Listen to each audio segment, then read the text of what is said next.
All right. Jesus. All right. Whew.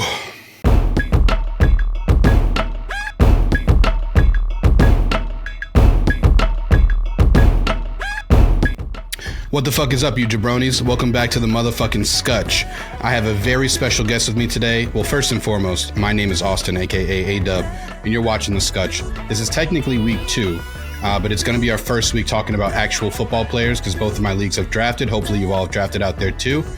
But I want to introduce my guest real fast. We have a very special guest, first-time guest. Some of you know him as Big Slev. I just call him Slev Dog, aka SLEVIN. So everyone, welcome to the channel, Mr. SLEVIN. What's up? What's going on, everybody? Super excited to be on. We're very happy to have SLEVIN here.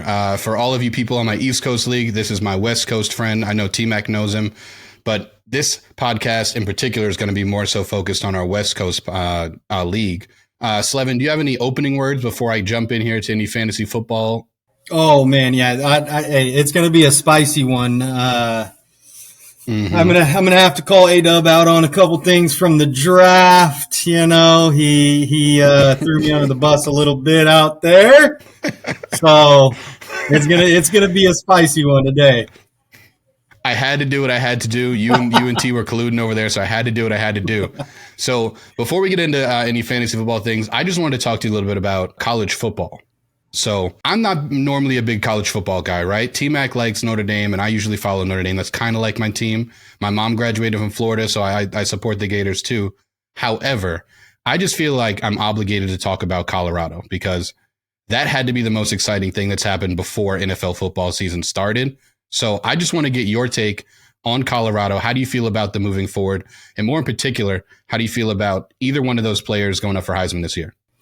Yeah, well, man, if you look at Hunter, that man, if he continues to do what he did week 1, I don't know how you don't give it to him. Now, obviously, you know what I mean? You got Sanders at quarterback. Right.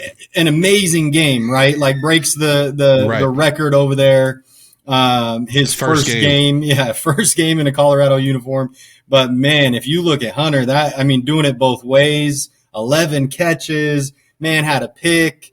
That dude against TCU. What's that? Against TCU. Like, don't let them discredit the fact that it was against one of the best teams last year. Like, oh, absolutely. I know they're going to say, it's week 1. Absolutely. Well, and I mean, if you look at it, you had a team that went from a 1-win season, losing games by an average of, I believe, 32 points a game. So you're looking at probably the worst team in college football. I know that their margin of loss was they were the worst. So definitely in their division they are, yeah, for sure. You take a team like that, and then week 1 they're going against the team that was in the national championship. Now they got dragged all over the field, but regardless, you're taking the worst team against a team that was in the championship, and for them to come out and win week 1, man, Dion, that man, he does his thing. It's special. It's special. And I mean, for someone like myself to watch that game, because I never watch college football like that, maybe an occasional game if it's a big game. But the fact that I went out of my way to watch that game, I was like, yo, I have to watch Dion's first game. And they balled. Their defense needs some help, though. I'll say that. Yeah. Well, and I mean, again, you're looking at a team that they're playing that was just in the national championship. So, defensively, I think they probably have some holes. And again, you're talking about a team that pretty much is starting from scratch. They have a ton of transfers coming in. So nobody really knew what that roster was going to truly look like. Fully taking advantage of NIL and the transfer portal, which I love, by the way. Yeah, I mean, I know a lot of old people hate that, but I love that. Yeah. But yeah, I mean, you're talking about a team you didn't know what they were going to look like when they stepped out on the field. And again, for them to, if they would have came out in that game and made it close, right? Like, and we're competing, maybe lose by 3, even 7. I think everybody probably would have looked at it like, wow, okay, they're making some strides. To go out and win that game, though, man, that's deal. Bro, they are ranked top 25 after 1 week. Yeah. That's special. Yeah. Like, I don't care what anyone says. So is Duke, So, all right. But last question I have for you. Obviously, you're a huge Ohio State guy. You can see the hat. You know more about college football than I do. Give me your realistic Final Four Is it 4 teams that play this year, or in the college championship, or is it 8 now? No, so it's 4. It's 4. Yeah, I think. Okay, so give me your realistic 4. Man, give me your realistic 4 who you think are going to be in the Final Four. What's tough is, I mean, obviously, I'm a little biased. I want to say Ohio State, but I'll be. Right. But if I'm being 100% real, week 1, man, we left a lot to be desired as far as our offensive play. Defensively, we hold them to 3 points. That looks great, but offensively, you lose Stroud, and now we've got 2 quarterbacks that next week are going to be, they're going to be both playing again. So we still haven't made a decision there. Right. So that's kind of tough. We're going to end up playing Michigan, who another team that I think week 1 left a little bit to be desired as well. The obvious, I think Georgia's in there. Okay.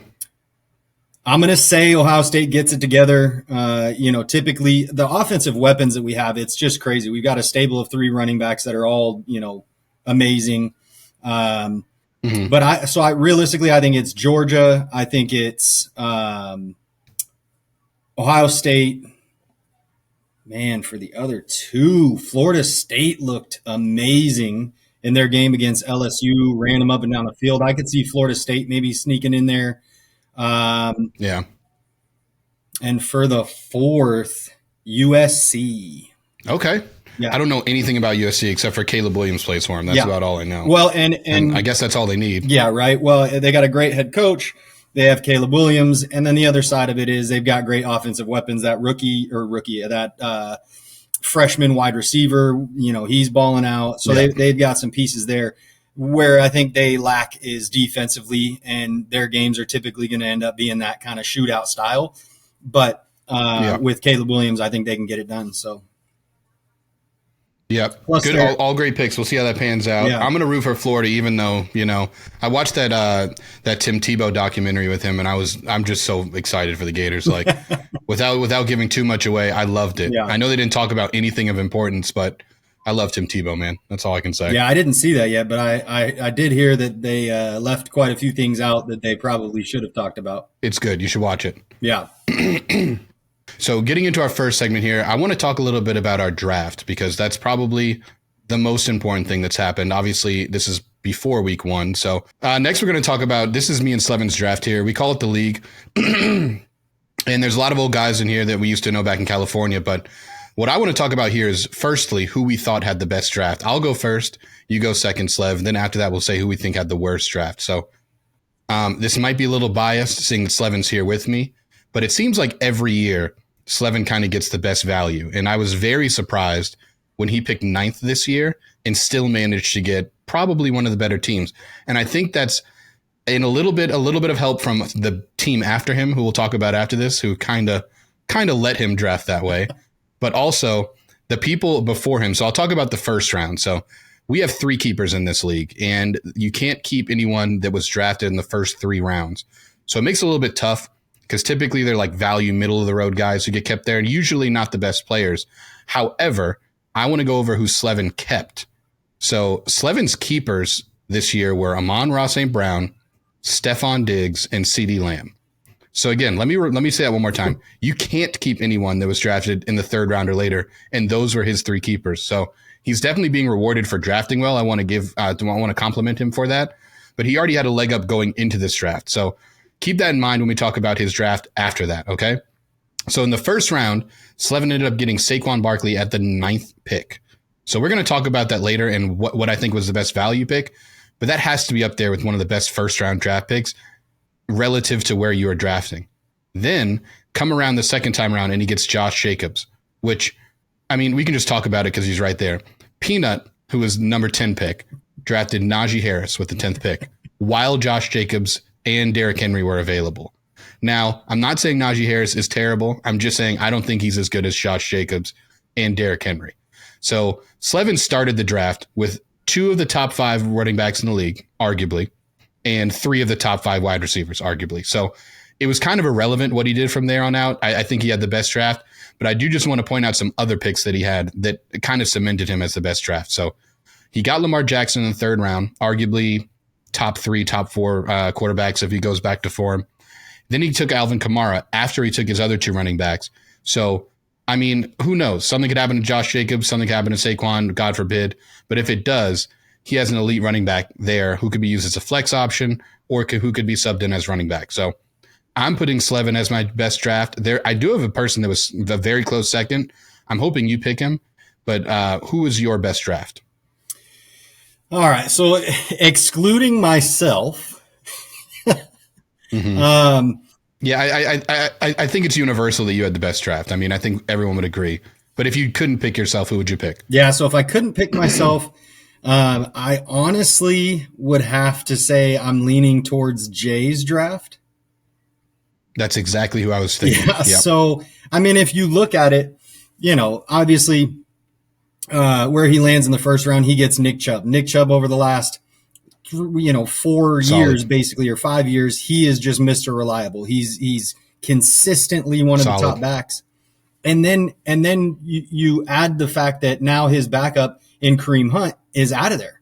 So that back that was taking some of those even goal line touches were going to him sometimes. So I think Chubb could have a really big year. He was a top 5.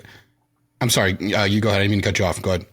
No. So, looking at it, you're looking at, his backup now being gone, taking those goal line and also, catches out of the backfield with that first pick being Nick Chubb. And again, Mr. Reliable.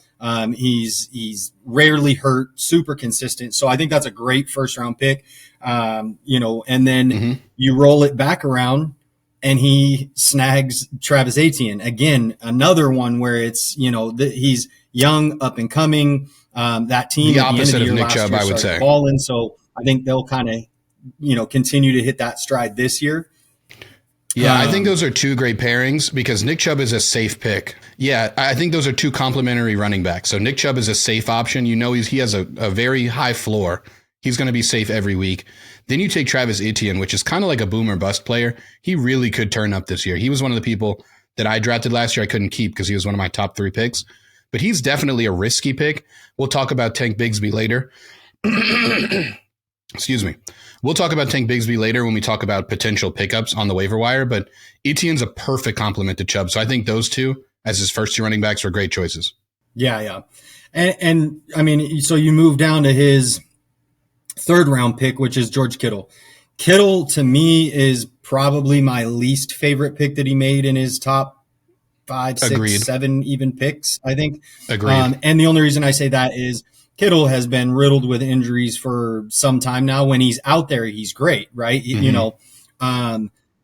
But he's just not consistent enough. He can't stay on the field. So for a 3rd round pick, Kittle, I don't love it. I said the same thing last year.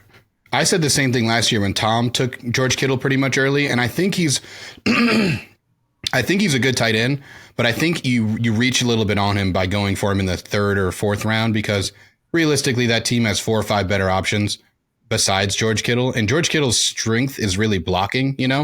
He does catch some touchdowns every now and then, but Jay's only other options at that point would have been Kyle Pitts or Dallas Goedert, really, and I don't know if I really love those either. Yeah. Well, and I think, with Pitts, I think, to be honest with you, I think I probably would have drafted Pitts or Goddard if you really wanted to go tight end. Right.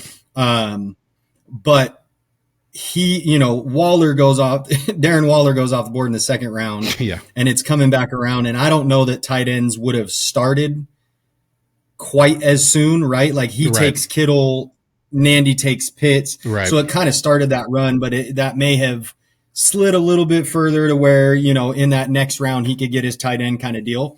But then his next pick in the 4th round is Justin Fields, who both of us, we've talked about this. Both of us feel that Justin Fields is going to have an absolute monster of a season. So love that pick. I mean, you talk about a value pick. We have 3 keepers. So technically you're getting Justin Fields in the 7th round. Yeah. So I want to talk about Justin Fields real fast because going into the draft, I only really had the option to keep Justin Herbert, right? I had some other people I could have kept, but it's like you got to keep Justin Herbert. And as soon as the draft started, because we kind of didn't know who was going to be in the field until the draft started, and I saw Justin Fields there, and I was just like, damn, someone's going to be able to get Justin Fields hella cheap. And I was already mad about it. I literally thought about drafting him just so I didn't have to play him this year. Because last year, I picked him up in like the 5th or 6th week last year, and he's the only reason why my team did decent last year. Like, he literally killed it all of last year. As soon as they changed that offense to make it a little bit more like Baltimore, a little bit more run-friendly, he just balled out. And I think he's going to have – I mean, let me put it this way. If Jalen Hurts can go from what he was to a quarterback or to a Super Bowl quarterback, I think Justin Fields can too. I don't necessarily know if I mean the Super Bowl, but in terms of fantasy, he definitely can be top 5, maybe even top 3. Yeah, well, and I mean, Justin Fields, they do need to try to keep him a little bit reeled in, I guess, if you want to say that, as far as they can't let him run quite as much. I mean, towards the end of last season, he was getting banged up a little bit, right? Because he was their complete offense. They had a terrible offensive line. I mean, you know, no weapons to speak of it for a wide receiver. Right. So it was just him. Now they've added wide receiver. They've added offensive line. They've just improved the roster. Yep. But yeah, I mean, I think it's his year. I truly think that he has the potential to this year end up being one to look for that MVP kind of vote. If he has the season he's capable of, right? Like, I think we'll look back on this draft and see him and be like, I can't believe Jay got him as his 4th pick. Like, because Jay's going to be able to keep him next year, you know? Yeah. Well, which, you know, that's, you know, again, that's kind of the crazy part is some of the players that fell where they did. And obviously we're talking about Jay's, but bouncing back over to mine, I was super pumped because Alvin Kamara, aside from being suspended, he's typically a first round, second round guy at worst. And he's only out 3 and I weeks. get to keep, well, I think it's 4. Oh, okay. But regardless, I get to keep him next year as well. Right. So, you know, kind of crazy where those fall. So yeah, he can keep Fields. I think a lot of people are down on Swift. I actually think in Philly that he can have a really good year. Yeah, Swift is on my board as someone not to draft for sure. I didn't want anything to do with the Philadelphia backfield. I think Jalen Hurts is going to take all those touchdowns.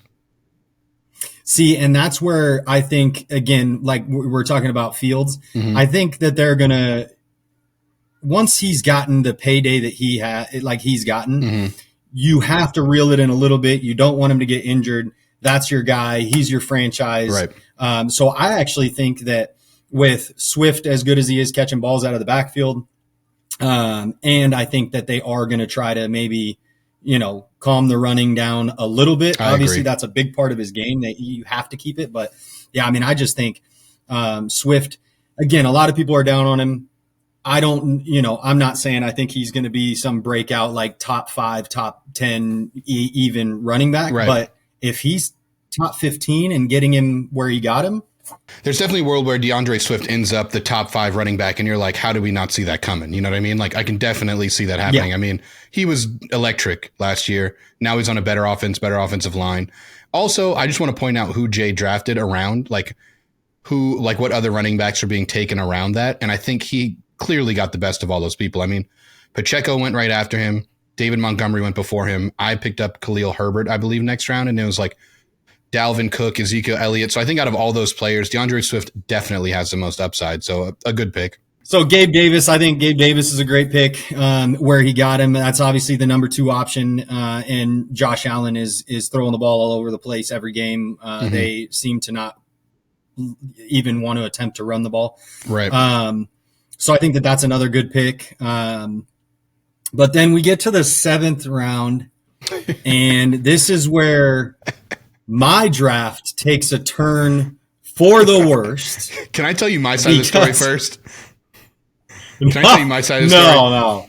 So I'm texting Jay. All right, let's hear it. So I'm texting Jay. Jay's been making little jabs at UNT the whole time of the draft. He's like, yo, Slevin's helping T out. Because at this point in the draft, T has a very good draft, right?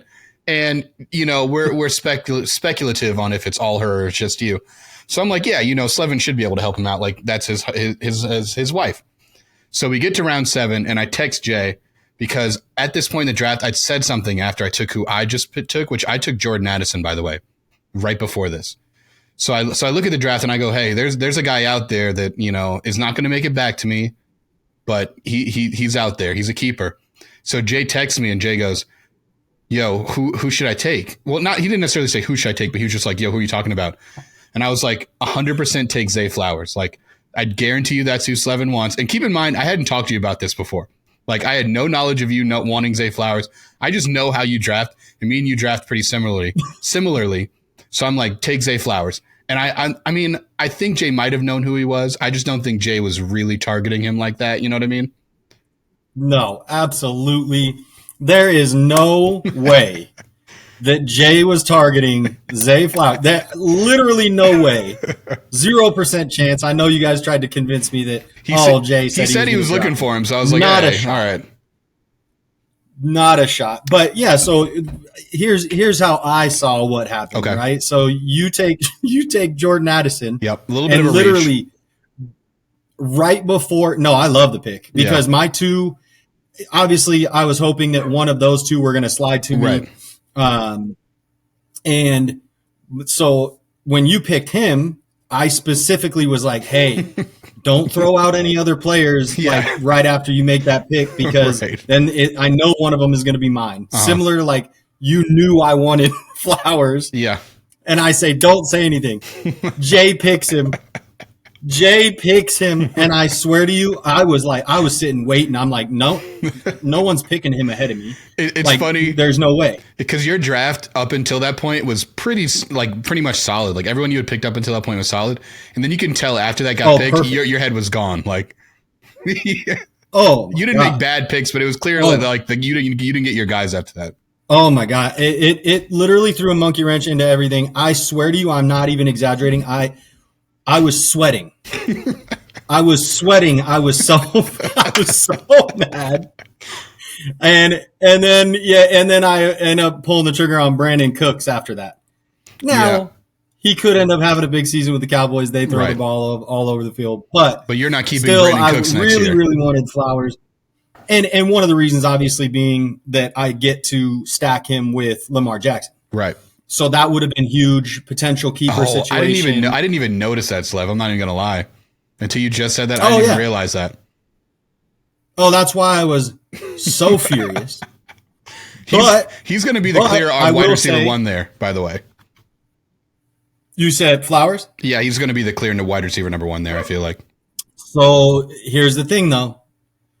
Nobody knows what OBJ is going to look like because if he comes out looking like the OBJ, even when he was with the Rams, right? If he's healthy and he's playing like that, I wouldn't be surprised if OBJ has better numbers. He could have a decent season. Rashad Bateman's there too. Like there's options. What I mean is by the end of the year, we're going to look back and be like, damn, Zay Flowers is a dude. Like he's going to get drafted in the top 3 rounds next year, you know? No, I hope not now. Now I hope this man is a bust.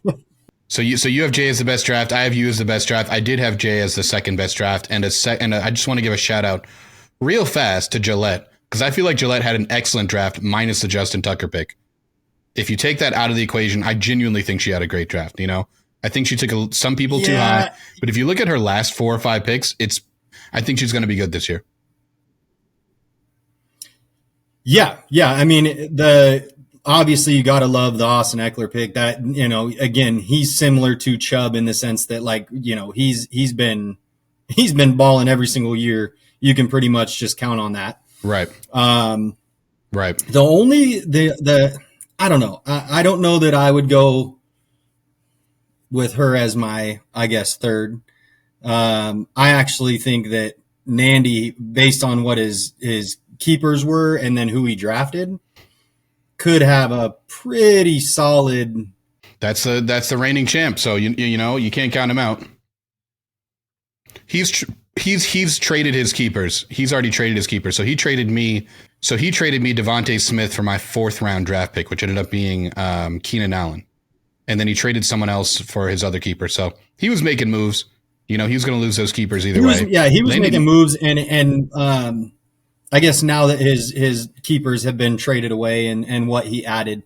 But I just like, you know, you go out and you get A.J. Brown and then you follow it up with Devontae Adams. And I don't care who's playing quarterback over there. Devontae Adams is going to get his. Last year, you know, Derek Carr was less than stellar, but Adams was balling. So, and then Kyle Pitts, I would have drafted Kyle Pitts ahead of George Kittle.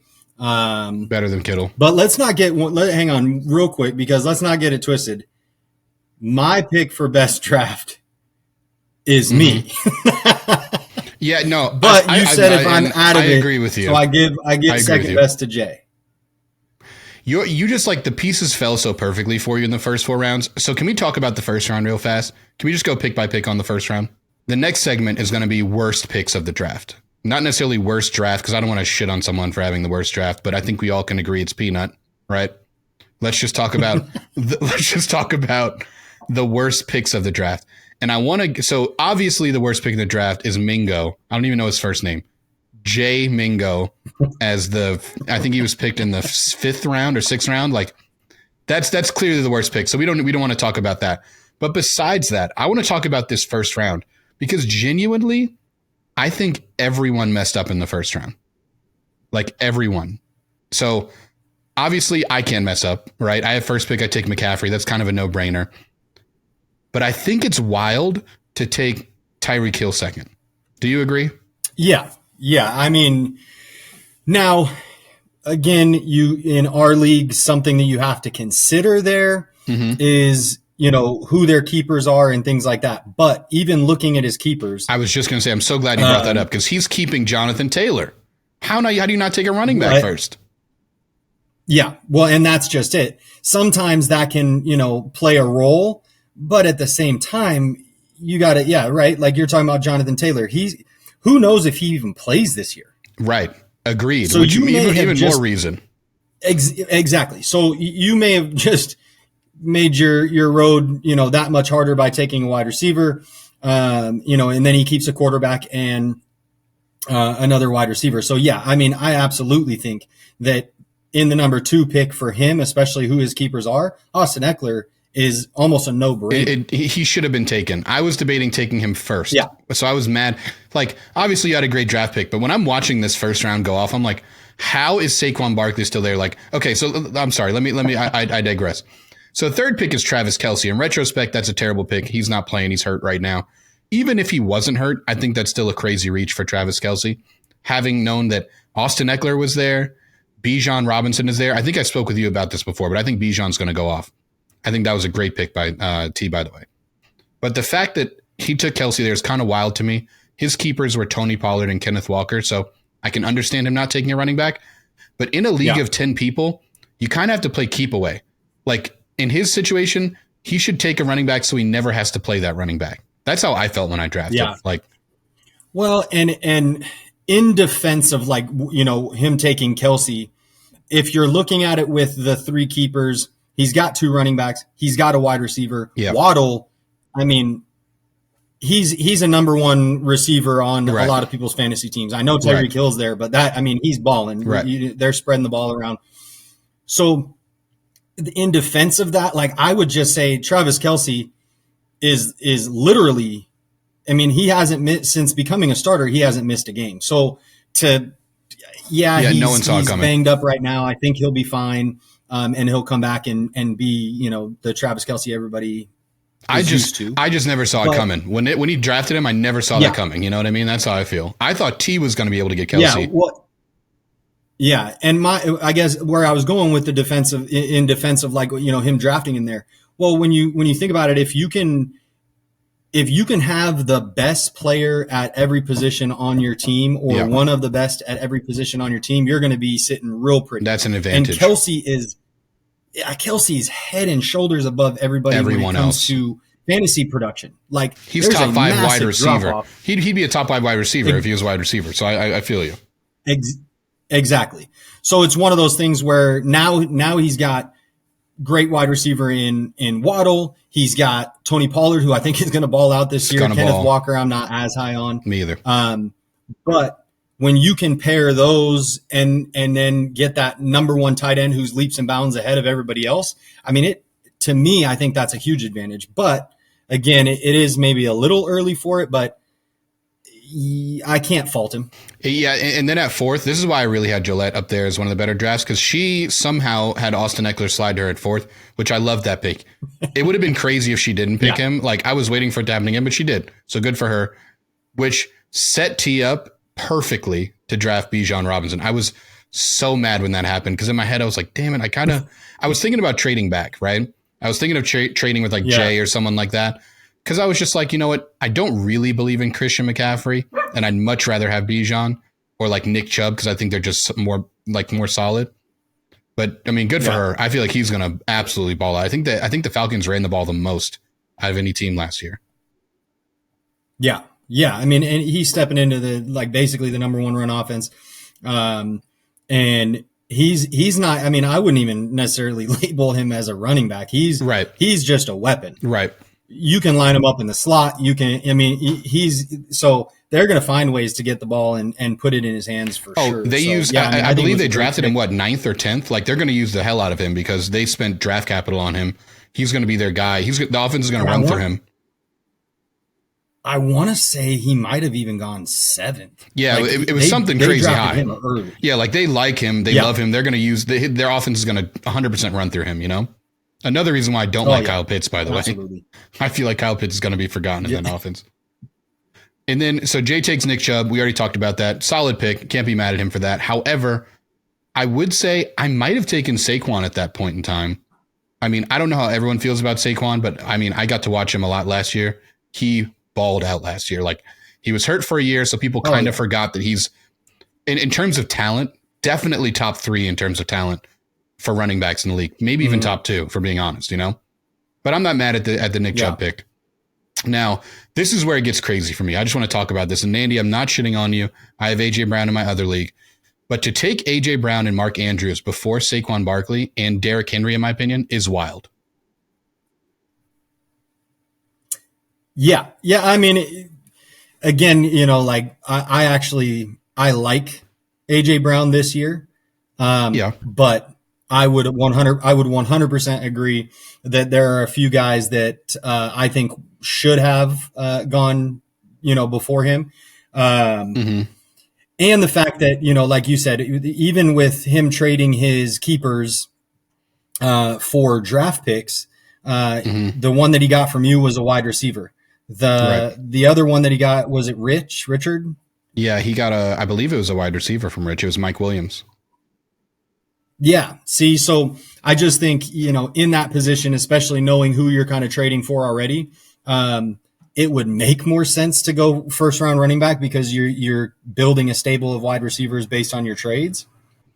I just think those two picks are kind of crazy to me. I think Mark Andrews is even more crazy. Yeah. AJ Brown makes sense. I'm not mad at the pick. Mark Andrews is wild in the first round. Yeah.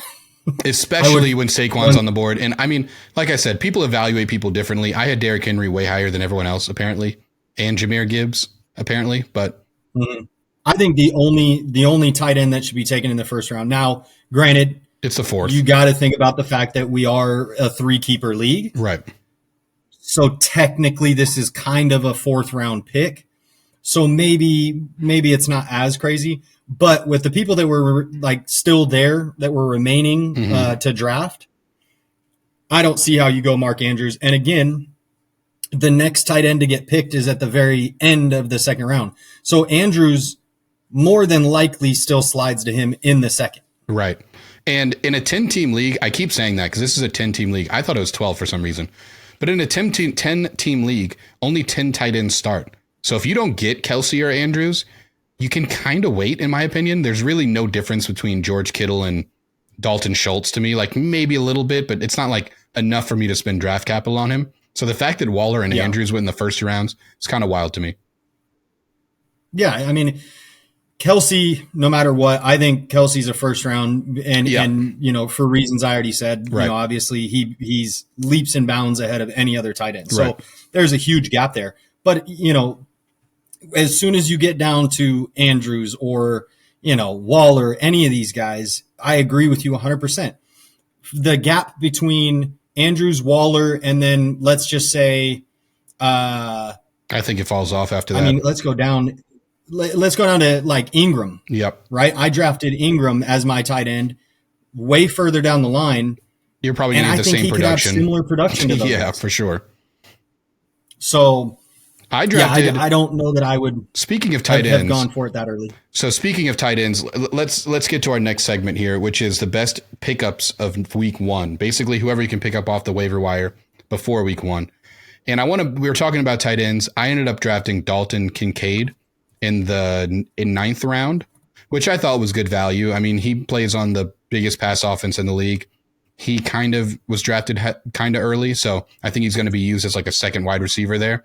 We'll see how that pans out, but I am in the market to pick up another tight end because there's a strong possibility that Kincaid just never plays. You know what I mean? I believe they have another tight end there who's Dawson Knox, who's fairly decent. So there's a possibility he doesn't really do what I think he's going to do. So I was already looking for tight ends.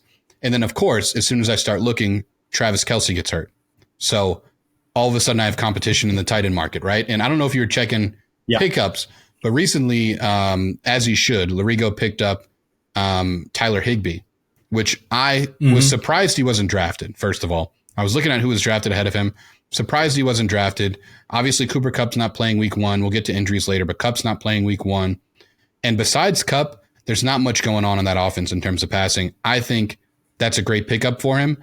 I think it's going to stink later on because he's just going to ride his bench and no one's going to be able to use Higbee because he's going to start Kelce every week. And I think he's going to be a waste on his team. But a great pickup. So if in your league you have a tight end out there like that, I would go ahead and pick him up. My favorite pickup for tight end this week for waiver wires is Jawan Johnson. He's the tight end for the New Orleans Saints. And he's similar to Kincaid in that he's kind of just a wide receiver. He was transitioned from wide receiver to tight end last year, or this year, I should say. And I think he's going to do really well. He's got a new quarterback over there. I mean, obviously, we know Derek Carr likes throwing to his tight ends. He's the reason why Darren Waller is such a big name now. So that's who I would look out for in the waiver wire if he's available. I have a few more, but I'm going to throw it to you if you have any people out there that you'd look to pick up. Yeah, so I mean, I'm with you on Jawan Johnson. I think I agree with you 100%. For available tight ends, it does get thin after that. I think that one young guy that can start to take over the starting role a little bit. He's second on the depth chart right now. But if you're looking for somebody who may end up being in that starting role, is Trey McBride for the Arizona Cardinals. So the reason I bring him up is obviously Zach Ertz coming off injury. He's listed as number 1 on the depth chart. You have nobody at quarterback for the Arizona Cardinals. Now, that sounds counterproductive, but when you've got young guys that are your tight end is typically your safety blanket. When you're a young guy, you know what I mean, trying to get your footing and all that stuff. So that could be somebody, maybe not week 1. It's pretty thin, but that could be a guy long-term that ends up taking over that starting role. Yeah, he's second on the depth chart. And for week 1, might not, I mean, he potentially could come out and have a decent game, but I think moving down the line, with those young quarterbacks, Kyler Murray may not play this year. I mean, they're saying that he's going to come back, but I think they're in tank mode. So he could be a guy that down the road takes over that starting role, and then it is that safety blanket for the young quarterbacks that the Arizona Cardinals have right now. So, no, good pick. I was actually looking at, there was a wide receiver, I'm sure you know his name, white wide receiver who plays for the Cardinals, which last year he reminds me a lot of Dameon Pierce in the sense that last year during preseason, we were kind of looking at Dameon Pierce and we're like, this kid's kind of good, but I don't know if he's going to be that good. And then he ended up being really good. He just came out of nowhere. Yeah. There's a wide receiver on the Cardinals. I watched one of your preseason games and he looked like the best player on the field. Do you know his name? I think it's Michael something. Yeah. So it's Michael Wilson. He's just light skinned. He looks white. No, he's just light skinned. He's not, but no, honestly, he's a 6'2" big body wide receiver. And I honestly think that he could be, again, one of those ones where all of a sudden you're like, wait, where did this guy come from? For sure. And he's had quite a few people that are high on him as far as like scouts and things like that. So yeah, I think he could be great. I think for him, one of the something that'll handicap him this year is not having Kyler Murray come back and play if that happens. You know what I mean? I think he probably will at some point. But, at this point, who's your quarterback, right? Like Josh Dotson. Like, I mean, I'm sorry, but he's not going to do Mike Wilson any favors. But you spoke about it earlier, but the game script for the Cardinals is, I mean, I hate to say this, but they're always going to be losing and they're always going to need to throw the ball. So I feel like there's going to be some value. I mean, James Conner, we'll talk about him later, but James Conner's a great pick because really there's no one else in that offense. But I think at some point the Cardinals, there's going to be like 10 games this year where going into halftime, they're going to be down 14 to 17 points and you're just going to have to throw, you know? Oh, absolutely. Well, and if you look at James Conner's usage last year, right? The Cardinals were terrible last year. And James Conner, as far as fantasy production, didn't suffer at all. And when you get late in those games, he's catching, 5, 6, 7 balls in garbage time. All good picks. I want to get to my last two good waiver wire pickups that I think will be fine before week 1. So a few things to look out for. Rachaad White is set to have a good year this year, I think. He's on a decent offense. People aren't very high on Baker Mayfield. I think Baker Mayfield will do just fine over there. But I wanted to give a shout out to Sean Tucker, who's currently the second running back over there in Tampa Bay. And he had a great camp. I've been following, I randomly follow this guy on Twitter who's like the reporter for the Buccaneers. And Sean Tucker started the year behind Keyshawn Vaughn and Chase Edmonds, and he's now second in their depth chart. So I think eventually he's going to take some snaps away from Rachaad White. And similar to how last year, Rachaad White by the end of the year kind of took over the pass catching role. I think Sean Tucker's going to do that. So I think he's a good pickup. And my last running back pickup, I have it up here. Oh yeah. So my last running back pickup, last pickup, I think this will be the last chance you'll have to get these guys because I don't think they'll be available once they go off, is Tank Bigsby, who is currently the second running back for the Jacksonville Jaguars. And we talked about how Travis Etienne is kind of boom or bust.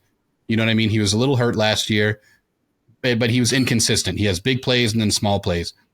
He's definitely a home run hitting back, kind of like Tony Pollard was. And I think Tank Bigsby is going to come into that like Ezekiel Elliott, 3-down back, I run the ball every play role. And I don't think people are aware of that right now. So I'm throwing him out there as a keeper because I think after this week, he's going to be the number 1 waiver wire pickup next week. I think he's going to get more touches than Etienne week 1. Yeah. Yeah, no, I would agree. But somebody that I think is a great, not necessarily for from a keeper standpoint, but somebody that would be a very, very smart pickup as far as a handcuff is Cordell Patterson, right? So I know that they're going to use Bijan Robinson. They're going to feed him the ball as much as they can.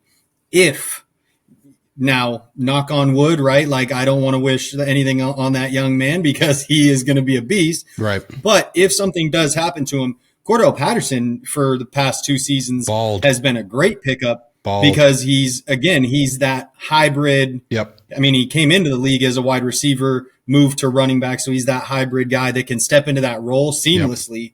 And he's not as explosive as he once was or as Bijan is now, but he could be a great handcuff for somebody to pick up because if something does happen, again, he steps into that role. Their offense doesn't change. He will be easily a top 10 start if Bijan goes down for sure. So that's a good call. Yeah. Yeah. So he's almost kind of just that handcuff that you stick on your bench as long as you got room for him. And potentially, like you said, ends up in a situation where he's, a top 10, kind of start guy. So all good pickups. There's plenty of running back handcuffs out there. Like I didn't talk about a lot of them because some of them were already drafted, but I just want to give a couple shout outs to a few people I think are going to do well this year. So I think Jaylen Warren's going to do exceptionally well this year. He's the second running back for Pittsburgh. I think he had like 4 touchdowns in the preseason. Najee Harris is not who we think he was going to be. And I think Jaylen Warren's going to end up kind of usurping that role eventually. Yeah, I was just going to say, I 100% agree there. And the scary part is Najee last year, if you look at the start of the season, he was non-existent almost when it comes to fantasy production. Right. Latter half of the season, of course, he picked things up and finished.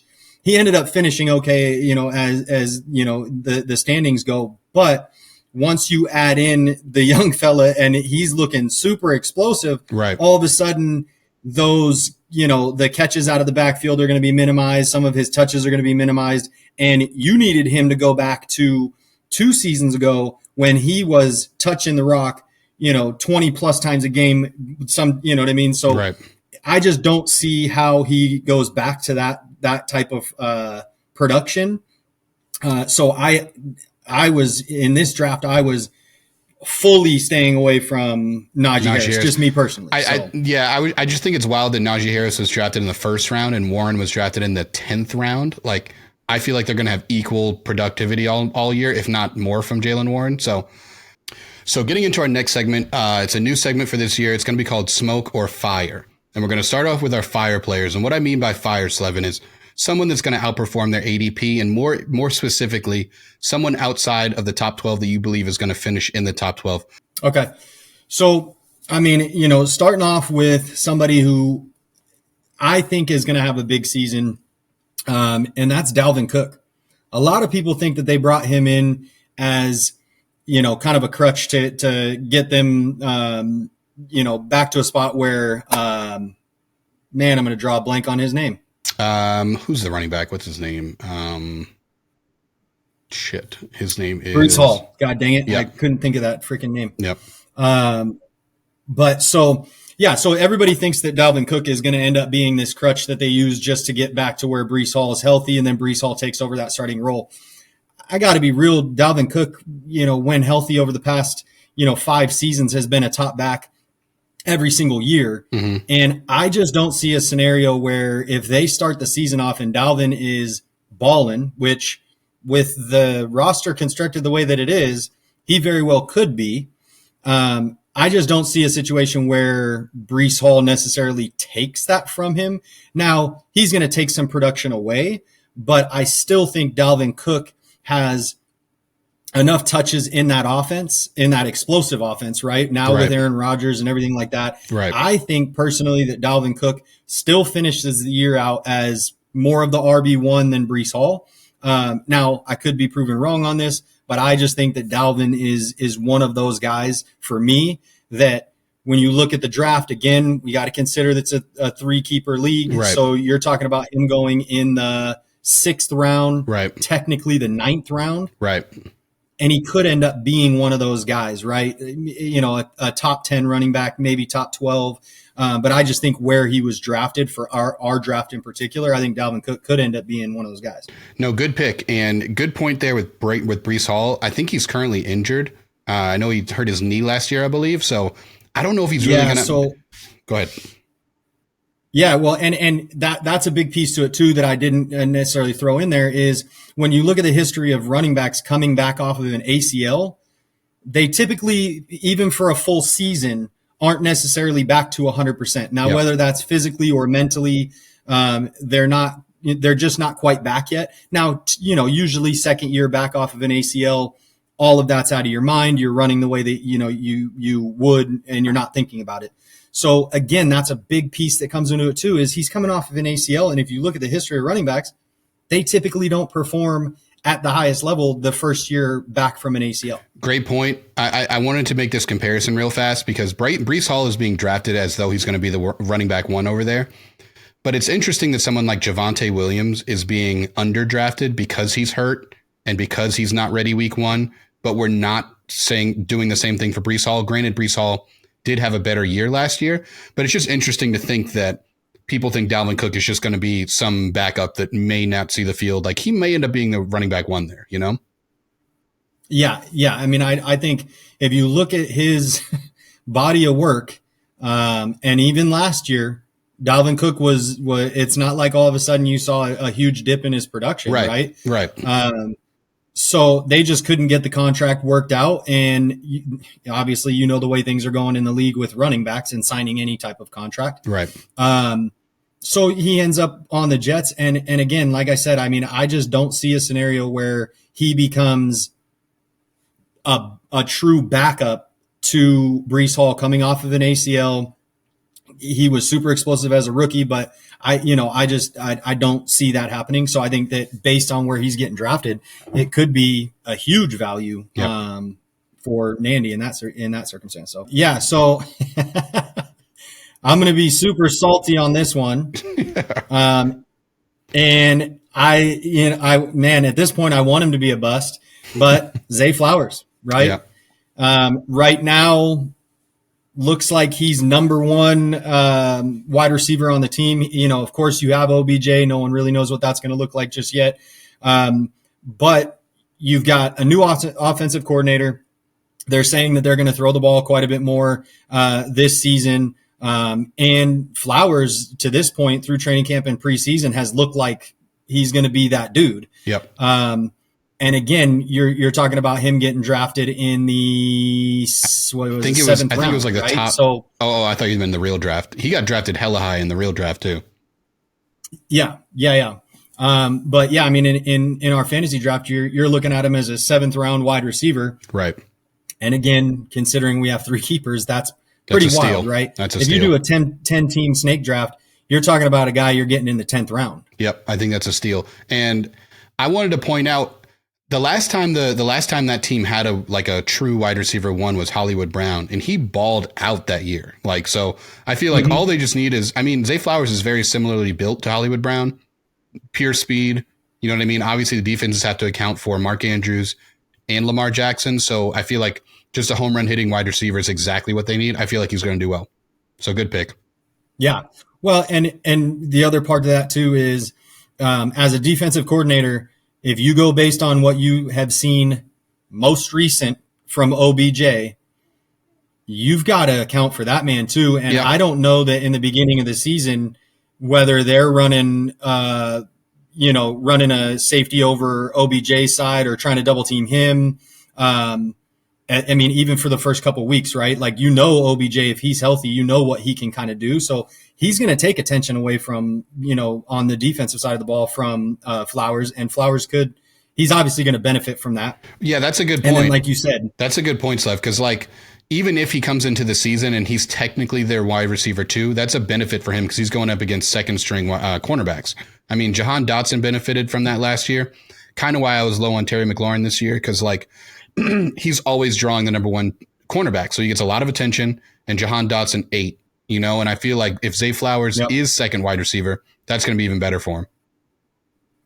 Yeah. And whether he's number one on the depth chart or that all doesn't matter. I think just as far as when it comes down to gameplay, when you've got Andrews out there that you need to account for, when you have OBJ, when you have the fact that Lamar Jackson is always a threat to run out of the backfield, that's all just going to benefit, Zay Flowers.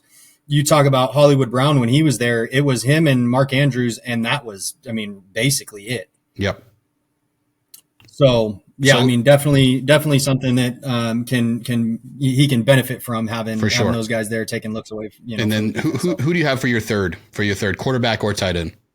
It's so hard not to go Justin Fields here. Yeah. I know we talked about it earlier, so I'll try to pick somebody else. But Justin Fields. Pick him if you want to. I feel like that's a great pick.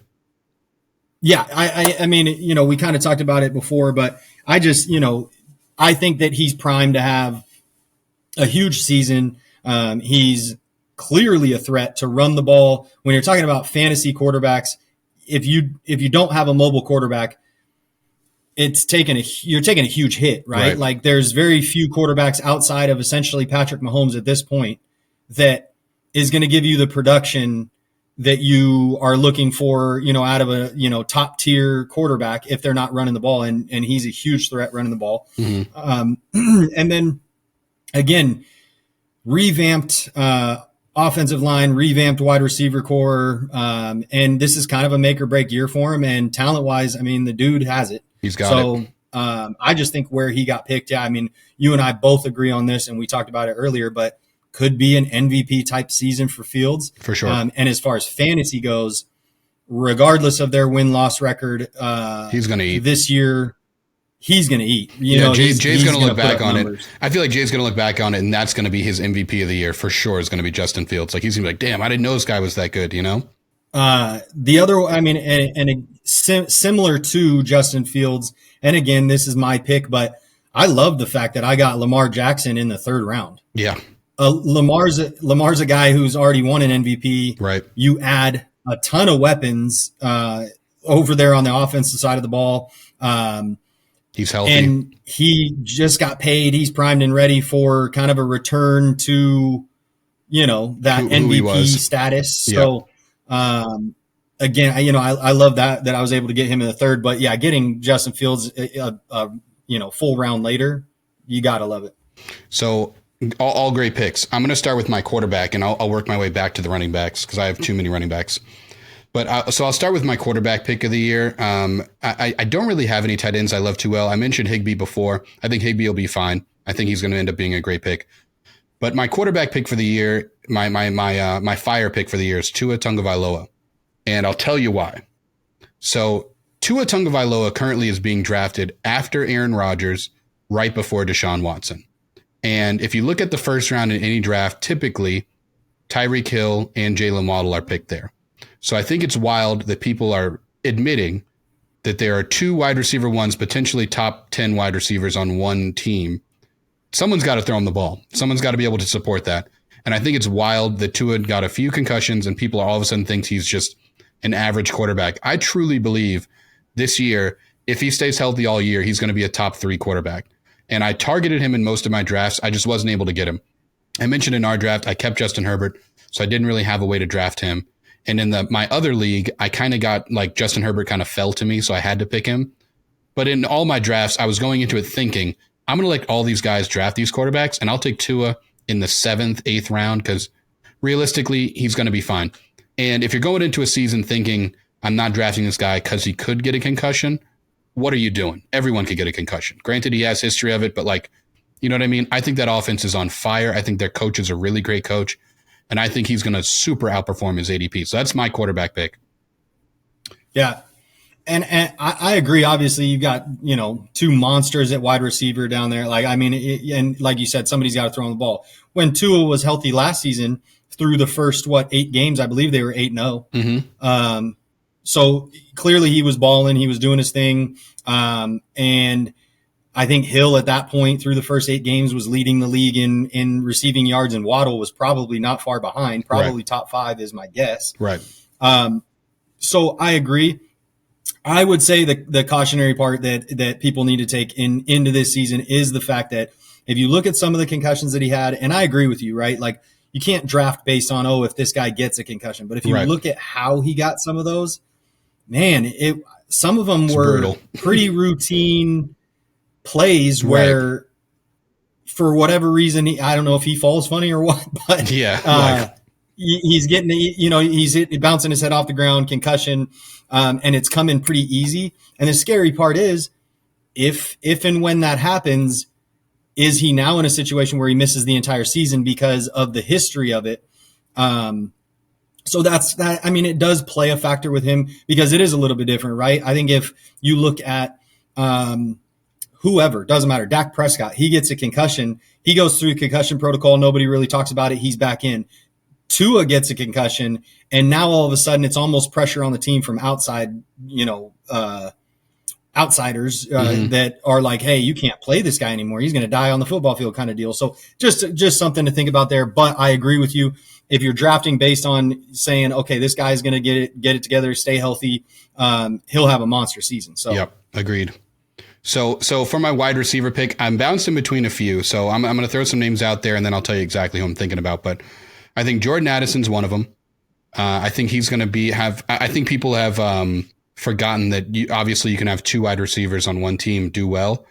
And in previous seasons, Adam Thielen has been that guy. And I think Jordan Addison is a humongous upgrade to that. If you think Justin Jefferson is a number 1 wide receiver, you have to believe Addison can do it too. So he's one of them I was thinking about. But the real person who I truly think is about to ball out this year, let me throw out another name here before I say his name. Jahan Dotson, I think, is a great pick. And I'll tell you why. Obviously, I'm a Washington homer. I watch every one of their games. And he's special. I don't know if you remember when he was drafted, but he was drafted right before Chris Olave. Like, he's a guy, right? And last year, he had 7 touchdowns. Terry McLaurin's the big name there, so that's what everyone gravitates to. But from an eye test, Jahan Dotson is that guy on that team. You know what I mean? Like, he's got a new quarterback, Sam Howell, and I think he's going to ball this year. I think Terry McLaurin's going to take away a lot of the targets, and I think Terry McLaurin's also kind of hurt. He has turf toe. So I think Jahan Dotson was a great pick. However, I want to get to my number 1 wide receiver who I think is going to be on fire this year. And before I say his name, I had the opportunity to keep the number 1 wide receiver on that team, or what the perceived number 1 wide receiver on this team, in Deebo Samuel. However, my fire pick for wide receiver this year is Brandon Ayuk, and I'll tell you why. So SLEVIN mentioned this to me off camera, and he put it a lot better. I was trying to put it into words, but he said it a lot better. Deebo Samuel isn't even the best running back, and he isn't even the best wide receiver on that team. From a pure pass catching, route running perspective, Brandon Ayuk is that guy on that team. I believe he was also drafted in the first round, and I think Deebo Samuel was drafted in the third round. So clearly they have some draft capital on him. And if you look at the past, I think it was like the last 4 or 5 games when Brock Purdy played, it was obvious that he was targeting Ayuk as the number one wide receiver there. And he's currently being drafted in the 5th round. I think he might not break top 10, but he's definitely going to outperform where he's being drafted. And I think he's going to end up being a potential keeper for Larigo next year. Yeah. I mean, obviously, like you said, we kind of talked off camera about this, and I couldn't agree more. Like, if you look at Deebo Samuel, and now, granted, Larigo drafted Deebo Samuel as well, but he drafted him 2 rounds before he drafted Ayuk. Right. So when you're talking about outperforming your ADP, right? So, but with Deebo, I think Deebo, again, if you're looking at it from a complete package, Deebo is a monster. He's a kind of a Swiss Army knife kind of guy. But when you go and look at their offense, Christian McCaffrey is the best running back on the team. Right. And if you're talking about a pure wide receiver, pass catcher, route runner, it's Brandon Ayuk. Yep. So will Deebo take away from, technically both McCaffrey and Ayuk? Yes, sure. He's going to take touches away because they're going to try to find ways to get the ball in his hand. Mm-hmm. But when again, like you said, you couple it with the fact that you look at the end of last season when Purdy's playing, Ayuk was looking like the number one option there. Mm-hmm. I 100% agree. I think that Deebo Samuel is, well, we'll get to it on the, right. the smoke section. In the smoke section? We won't give it away, but I feel you. Yeah. So getting to my last pick, my last fire pick, and this is going to be a running back pick. So I'm going to throw a few names out there that I think are going to do well, and then I'll come to eventually my guy. So first name we talked about before is James Conner. He's forgotten about a lot in drafts because he plays for the Cardinals. They're not going to have a great year this year. But I do think he's going to do well because he's quite literally the only weapon they have on offense right now. Granted, Hollywood Brown may be back soon, but everything's going to run through him. I think he's going to have a great year. So he's one of them, but he's not my actual pick. The second guy I want to mention is Alexander Mattison. And we talked about how good Dalvin Cook was before. And in the few games Alexander Mattison was able to play, you couldn't tell the difference. I mean, we can call a spade a spade. He looked the same, right? And I always talk about this in drafts. When I draft, I draft players, but also I draft offenses. So like I want to have a player. I want a piece of that Vikings offense. I don't know where I'm going to get it, but I know I want one of those pieces. I know I want a piece of the 49ers offense. And I think Alexander Mattison was the most affordable way to get into that offense. Obviously, Addison you could have taken later. But I feel like Madison's going to pick up exactly where Dalvin Cook left off. I think he's going to have a great season. He's not my guy, though, but I wanted to mention him. Now, my fire guy for the year is not a trendy pick. It's definitely a hipster pick, and I'm biased on this. I mentioned before that I had Justin Fields last year, so I watched a lot of Chicago games. And my fire pick for this year is Khalil Herbert, and I'll tell you a few reasons why. So a lot of you might not even know who that is. Khalil Herbert is currently the running back 1 for the Chicago Bears. However, he looks a little bit more like he's more Darren Sproles than he is, Derrick Henry. He's definitely more of a pass catching back. He's a smaller guy. He's going to blend in between the tackles. And I watched a few of his games last year, and he was arguably the most exciting player outside of Justin Fields on that team. Like he catches the ball really well. He runs the ball really well. Every big play that Justin Fields, if he did throw the ball, went to him. Granted, he has DJ Moore this year, so he'll have some more pass catching options. But I think Khalil Herbert's going to extremely outperform where he's being drafted. Right now, he's being drafted in the arguably like the 9th or 10th round, which is wild. He's a running back 1.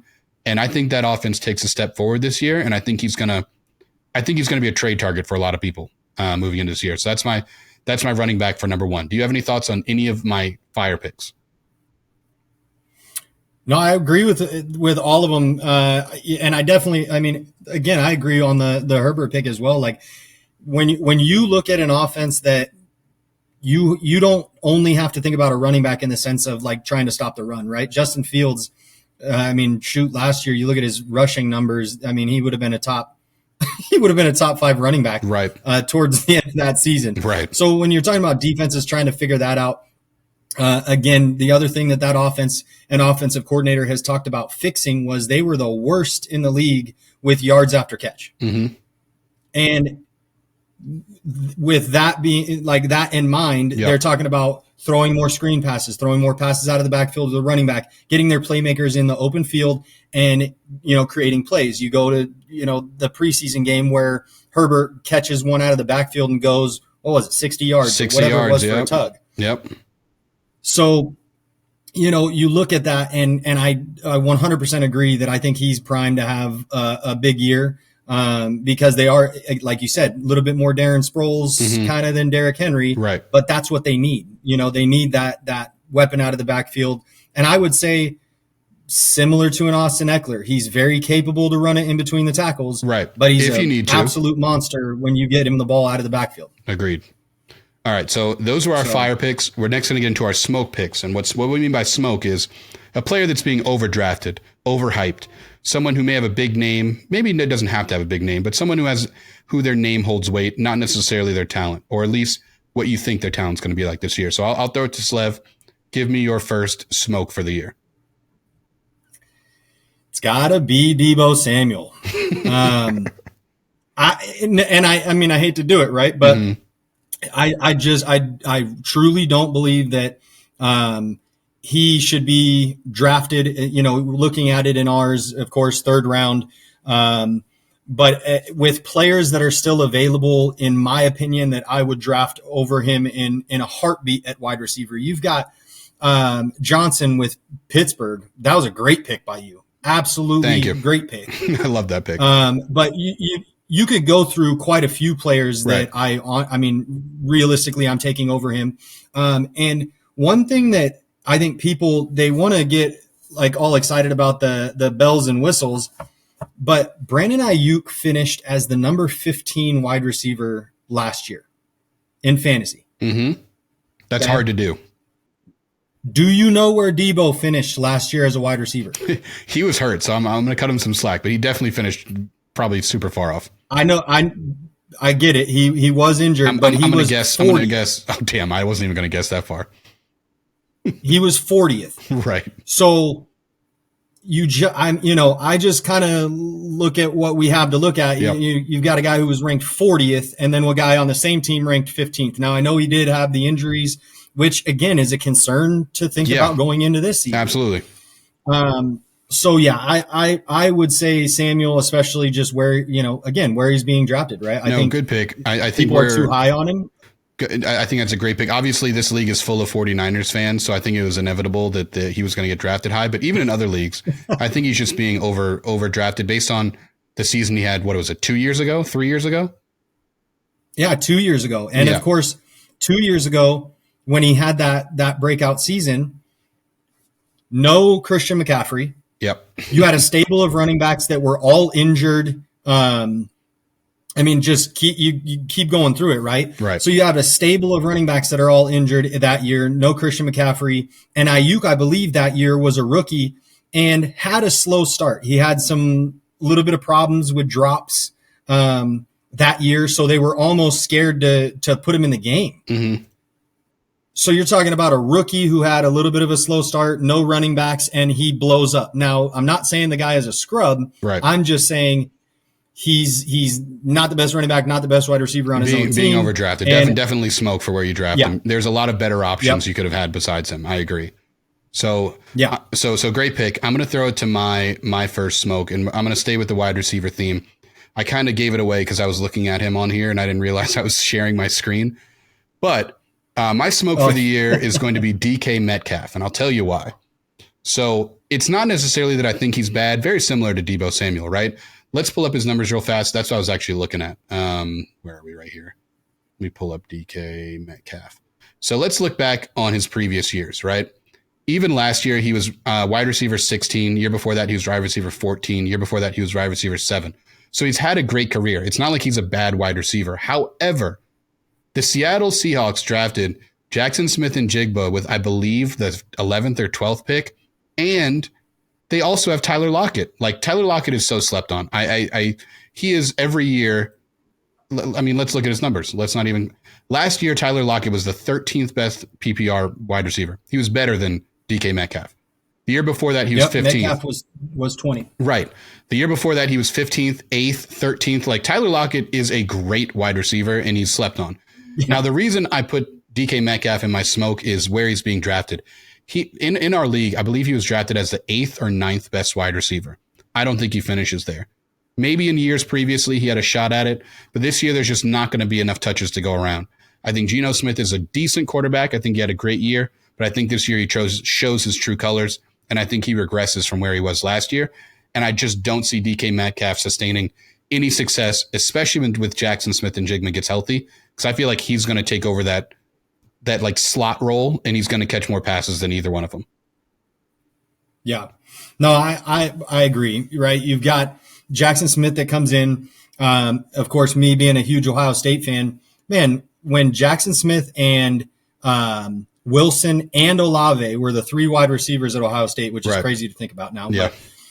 But, when those 3 guys were there, I watched interviews where they had those 3 guys sitting in a panel and they asked who's the most athletic out of you 3, and Wilson and Olave said Jackson Smith. without a hesitation, both pointed at him and said the dude's a freak. Right. So he's going to take looks away. And then again, where you were going with Tyler Lockett, I personally think Tyler Lockett on a week-to-week basis is a much better play than a DK Metcalf. When you look at the end-of-the-year numbers and where they landed, pretty, it might be pretty similar, but where you're not going to have the issue is Lockett is typically a little bit more consistent with his, like the numbers, where Metcalf's going to have like a big game and then he'll have a stretch like you're circling right there. 5, like you get these big. That's going to lose you the playoffs right there. That will lose you the playoffs. You get the drop-offs. Right. And to me, that's where you can lose games with somebody if they're that boom or bust type player. Right. What I want is the type of player that's pretty consistent. You can bank on a 10+ point game, right? Yeah, he was out a few weeks, but he's solid. Well, and now granted, like Lockett got injured when you look at this little stretch right here. Yeah, so he got injured against San Fran, missed the next game, and then was banged up, kind of. But if you look around that, I mean, in PPR, 15, 13, 17, 27, 15, like he's just definitely more consistent. I think it's wild that DK Metcalf is drafted like he's a AJ Brown or, someone like that, when realistically, I don't think he's that guy anymore. So that was my wide receiver pick. I'll throw it back to you, Slev, for your second smoke pick. So mine is going to land in the first round here. I know you're going to. Can I guess? That's Najee Harris. Yeah, that's exactly what I thought it was going to be. Yeah, so I mean, again, we kind of touched on it earlier, but if you're drafting Najee Harris in the first round, you're banking on the fact that it's going to go back to not last season, but the season before, where it was high usage. He was catching the balls out of the backfield. He was running the ball, 20 times a game. And that's just not going to be what it is. It wasn't that way last season. And now you have competition there who seems to be, and again, I'm going to draw a blank on the name right now. Help me out. For Jaylen Warren. Yes, Jaylen Warren. Jaylen Warren seems, at least through preseason, right? He's competent. And preseason is one thing, you never really know what to make of it. But when you do the eyeball test, like you were talking about earlier, he looks to be the more explosive back. For sure. Yeah. So, I don't see his production going back to what it was 2 years ago. And I actually think he probably loses touches from last season to this season. And last season, again, without the final couple weeks of the season where he made up a little bit, really, what did he finish at last year for? Not that good. Let's check. Last year, Najee Harris finished as the running back. RB12? 14, actually. That's not terrible. Oh, 14? 14. But still, when you're talking about running back 14 in a 10-team league and he's going in the first round. Yeah. I fully agree. I was so surprised when he was taken for first pick. Yeah. And again, he was on my fade list. Then you go down the list of guys that were drafted after him. Right. That's where it gets wild. You're talking about Derrick Henry. Yeah, you're talking about Josh Jacobs.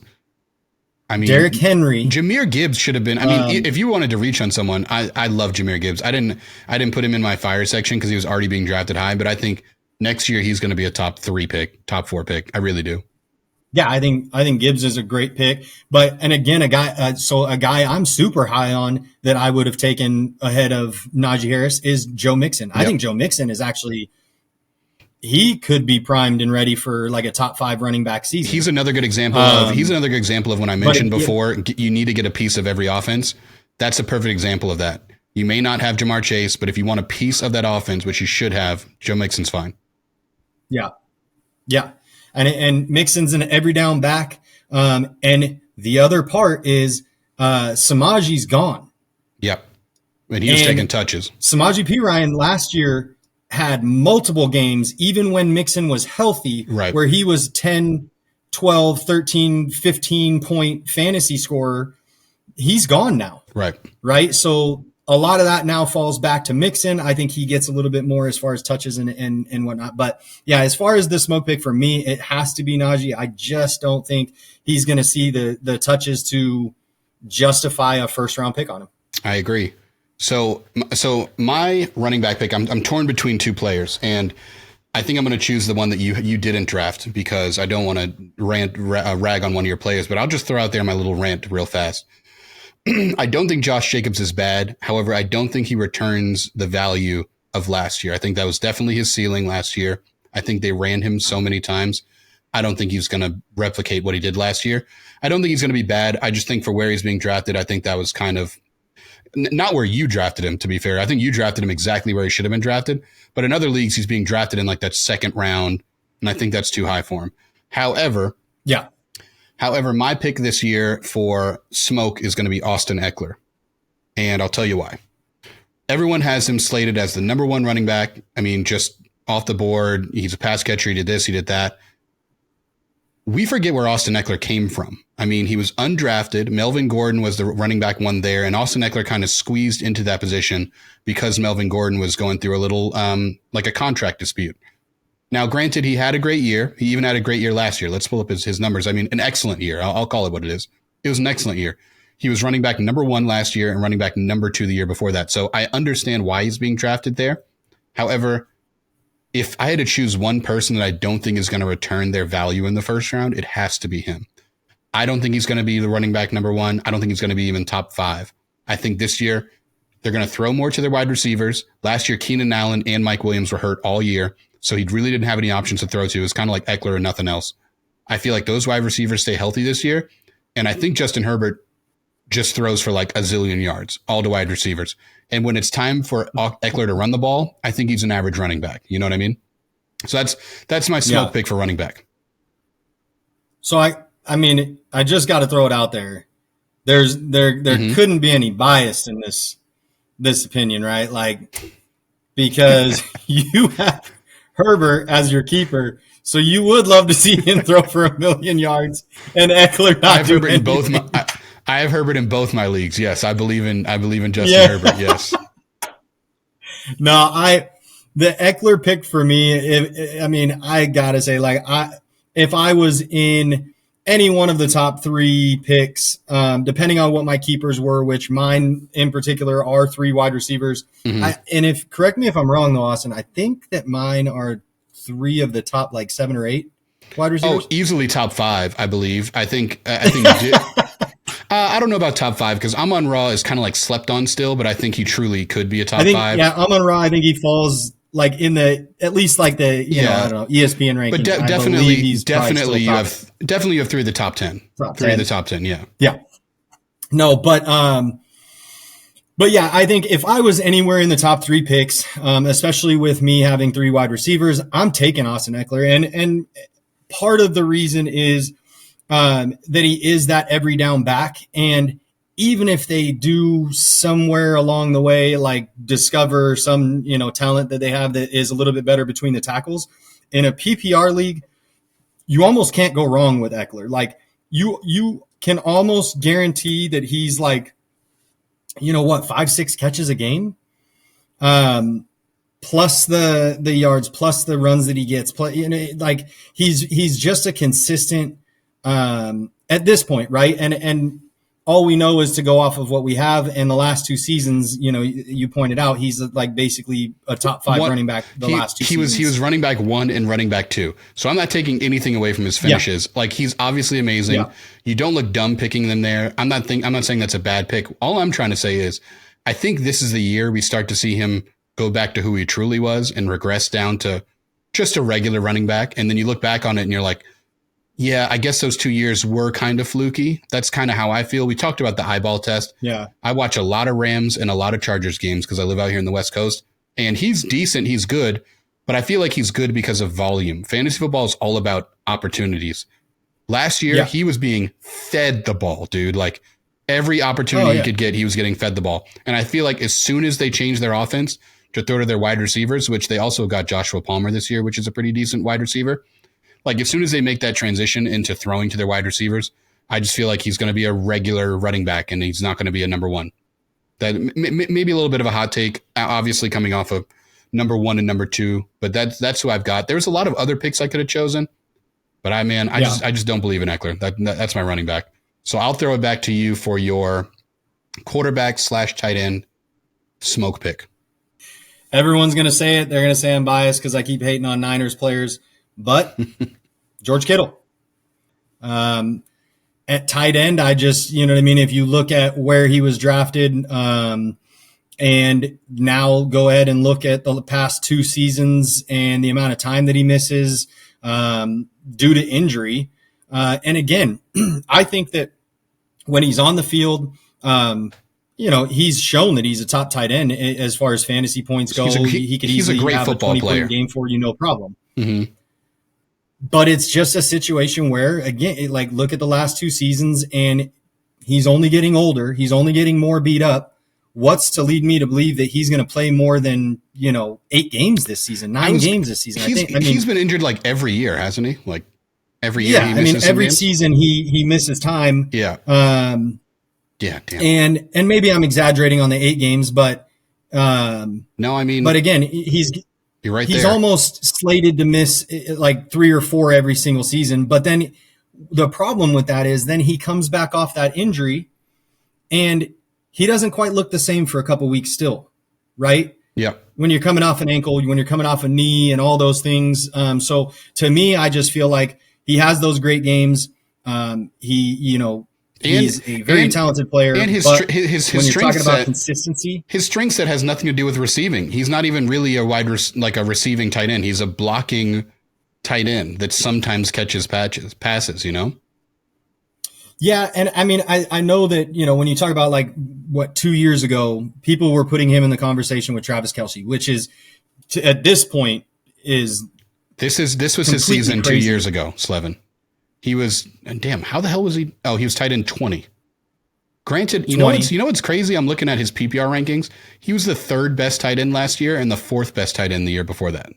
Did you know that? Yeah. I didn't know that. I didn't realize that he finished that high. That's a testament to how easy it is to get a good tight end later on in the draft. If he's the number 3 and number 4, that should just show you how much of a difference there is from Travis Kelce and everyone else. Oh, absolutely. Well, and that's the other thing too, is for me, and he's another one of those guys, like I talked about earlier, where it is a boom or bust situation though. Like if you look at some of his games and the production, he'll have a run of 3 or 4 games where he's getting you 5 points. Yeah. Yeah. So for sure. It's just one of those things where I think, I personally think you could get more value picking somebody else later on in the draft. Yep. Luke Musgrave, everybody is raving about this kid. Yep. He gets drafted in what round is that? This 12th? Is the 12th round. So realistically the 15th round. And I don't know that at the end of the season, their overall fantasy production as far as points is that far off. Different. Yeah, I hear you. Right. So, and even a guy like Pitts who gets picked in the pick after him, so the very next pick. Yeah, I think Kyle Pitts is a guy that his ceiling is still really high. Like we still haven't seen what he can do. Right. Even in his best year, though, he was tight end 6. The guy is unreal. Right. No, so good pick. I'm right there with you. I'm right there with you on Kittle. And I think I mentioned this earlier in the episode, but in my opinion, tight end is like either you draft Travis Kelce or you wait and pick the 10th or 11th best player. I went with Dalton Kincaid. Yeah, and I mean, Kincaid. I mentioned that before. I reached on him a little bit, but I wanted him. I didn't want Dalton Schultz. I didn't want Cole Kmet. Out of all that bottom tier, I wanted Dalton Kincaid. He has a ceiling too, I believe. He's kind of like this year's Kyle Pitts, the white version. No, so for my pick, I don't really have a tight end. I mean, if I had to choose one, I would choose Mark Andrews. But I'm not going to choose Mark Andrews. I'm going to go to a quarterback, and this is going to be my smoke pick for this year, quarterback, and it shouldn't be that surprising. But I think Aaron Rodgers is the smoke pick for this year, and I'll tell you why. Few reasons why. First reason, every year, Hard Knocks comes out 3 or 4 weeks before the season, and it gets you fucking hype. Like, football's back. Like, the Browns are going to be good this year. Like, I've been watching 3 Hard Knocks episodes. The Browns are going to be good. And I truly believe that's Aaron Rodgers this year. They have that whole show is Aaron Rodgers. They're showing the no look pass to this to that. We all know who Aaron Rodgers is, right? Let me remind you, when Brett Favre moved to the Jets at the end of his career, he fell off a cliff. I'm not saying Aaron Rodgers is Brett Favre, but I can see a world where Aaron Rodgers goes 4-6 and goes 4-10 and he retires at the end of the year. You know what I mean? He has some good pieces around him. He has one good wide receiver. That's really the piece I'm talking about. Realistically, the rest of that offense is not that good. Like, we can call a spade a spade. Breece Hall could be good, but he's hurt. Dalvin Cook could be good, but he was just not picked up by 26 other teams. So there's a chance and a world where he's not that good. Alan Lazard isn't that good. Randall Cobb isn't that good. Do you even know who their tight end is? I don't know who their tight end is. I think there's a strong chance that at the end of this year, we look back on it and we go, wow, how did we not see Aaron Rodgers kind of doing what Tom Brady did last year? You know, like, he gave it one more hurrah and he's still Tom Brady. So we were excited to see him, but in actuality, he stunk up the place. And I feel like Aaron Rodgers is going to be that this year. For God's sakes, he was drafted in the 6th round. He was drafted before Tua, Deshaun, which, I mean, Deshaun Watson has all the ceiling in the world. Dak Prescott, I hate Dak Prescott. I don't think he's going to have a good year. But even still, I think where you draft Aaron Rodgers, I think T drafted him. And I'm sorry, T, I'm not trying to bag on you. I just feel like that's incredibly high for him. And I wouldn't be surprised if by the end of the year, we look back and we're like, you know, it's time for old Aaron to hang it up, you know, like let him get a podcast or something like that. But football's not it no more. What are your thoughts on that? I was waiting to get that one off. Well, so I'm actually on the opposite end of the spectrum here. Okay. So I just think, you know, Aaron Rodgers last year, you look at his numbers, they weren't stellar. But he also had quite a few. I mean, you know, you go down the list of wide receivers that he had quite a few. So he was still number 13 quarterback last year. 13. Right? Yep. Yeah. Not great, but middle of the pack, you know, technically in a 10 team starting, you know, you shouldn't be starting him if he's finishing as the 13th quarterback. Right. But if you look at, you know, last year, he has an injury to his thumb on his throwing hand that he plays through. He has, you know what I mean? So there were some factors in there that I think like played into it. Also, he had a super young wide receiving core that in all reality wasn't all that talented either. They're still not that talented. So yeah, I feel you. They're still not that talented. Right. But, so there were some factors in there where plus I think he was a little bit unhappy with how things were going. He wasn't, I mean, clearly he wasn't bought in like he is with the Jets as far as, you know, showing up to camp, ready to go, you know, excited, all that stuff. So I think he actually comes back motivated. And if you know anything about him, when they drafted Jordan Love, he was pissed, came out and won back-to-back MVPs. Yeah. I mean, so let me just make this one point real fast. He won back-to-back MVPs in arguably the worst division in football. He's now going to the best division in football, in my opinion. He has to play the Bills twice, the Dolphins twice, Patriots or whatever. But either way, that's a tough division. I don't think he's had to play. Oh, yeah. I just think it's going to be tough for him. You know what I mean? I don't think he's going to do. I don't think he's finishing in the top 10. That's the best way I can put it. I wouldn't be surprised if he's 13 again, 14 again. But I think he's going to stink out the jump. I mean, you know, I can definitely see a world where that happens. I just personally, I like where I fall on it. I think that talent-wise, as a team, the Jets are probably the best that he's had in a very long time. Now, I'm talking about defense, offense, the whole package, Yeah. right? Defensively, the Jets last year were losing games like Same old Jets. 6-3. Yeah, same old Jets, but still, I feel you. But you add Aaron Rodgers to that team last year, and they're in the playoffs. Not even a question. They should have just kept Mike White, man. Vanilla Vic. Oh my God. But you know what I mean? So for me, I fall on the other side of it. I think that he's kind of got a new fire. Yeah. He's excited to be over there. And I'll tell you what, dude, Wilson is that dude. That guy is unfreaking real. He is. And I was just going to say, so I'm not mad at the pick, T. Again, you already had Garrett Wilson, so I understand your reasoning behind drafting him. Like, I'm not saying it's a bad pick. However, I do think there's a world where week 6, week 7, you're looking at it and you're like, do I start Dak this week? You know what I mean? Like, I think it's going to get there with you, Yeah, potentially. And you know what the funny part about the Dak Prescott pick is we were drafting over at my dad's house so that we could have them watch the kids. And she tries to set her queued players. And somehow it didn't set the queue and put auto draft on. Oh, so she didn't even want Dak Prescott. I remember that pick. I do remember. I think that's going to end up being a kind of a good pick. Maybe. Yeah. I mean, we'll see. But yeah, I mean, I fall on the side where I actually think, the weapons that they have over there on offense, you have Garrett Wilson. Alan Lazard is a capable number 2. I wouldn't say he's a number 1, and that was the problem in Green Bay. Right. And then you also have to think a guy that you didn't mention, but is a speedster and a hell of a receiver, you know what I mean, to have as a third option. You got McCole Hardman over there. Yep.